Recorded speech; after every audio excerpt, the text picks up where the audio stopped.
Rowdy baby and Sikandar வந்து ஒரு முடிவு பண்ணியிருக்கிறாங்க. ஓகே, நம்ம ஒரு சம்மந்தி ஆகலான்னு ஆசைப்பட்டேன். ஏன்னா நம்மளுக்கு வெளியே எங்கேயும் நம்மளுக்கு இந்த மாதிரி ஒரு சம்மந்தம் அமையிறது கஷ்டம். இங்கே நாம் எல்லாருமே ஒன்றுக்குள்ளே ஒன்றா இருக்கிறோம். நம்ம எல்லாருமே ஒரே பிரச்சனையில் இருந்தோம். இன்றைக்கி என்னோட கஷ்டம் என்னன்னு உனக்கு தெரியும், உன்னோட கஷ்டம் என்னன்னு எனக்கு தெரியும்.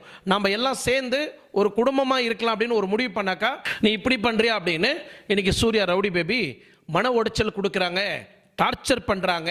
என்னால் நிம்மதியாக இருக்க முடியல, என் பொண்ணுங்களை ஆபாசமாக சித்தரிக்கிறாங்க, என் பொண்ணுங்களை அசிங்கமாக படுத்துகிறாங்க, என்ன அசிங்கப்படுத்துகிறாங்க, எனக்கு ரொம்ப மன உடைச்சலாக இருக்குது அப்படின்னு இன்னைக்கு நங்கவரத்தில் இருக்கக்கூடிய டிஸ்ட்ரிக்ட் போலீஸ் ஸ்டேஷனில் போயிட்டு திருச்சி சாதனா கண்ணீர் விட்டுக்கிட்டே போயிட்டு ஒரு கம்ப்ளைண்ட் பேப்பரை எழுதி அங்கே கம்ப்ளைண்ட் கொடுக்குறாங்க.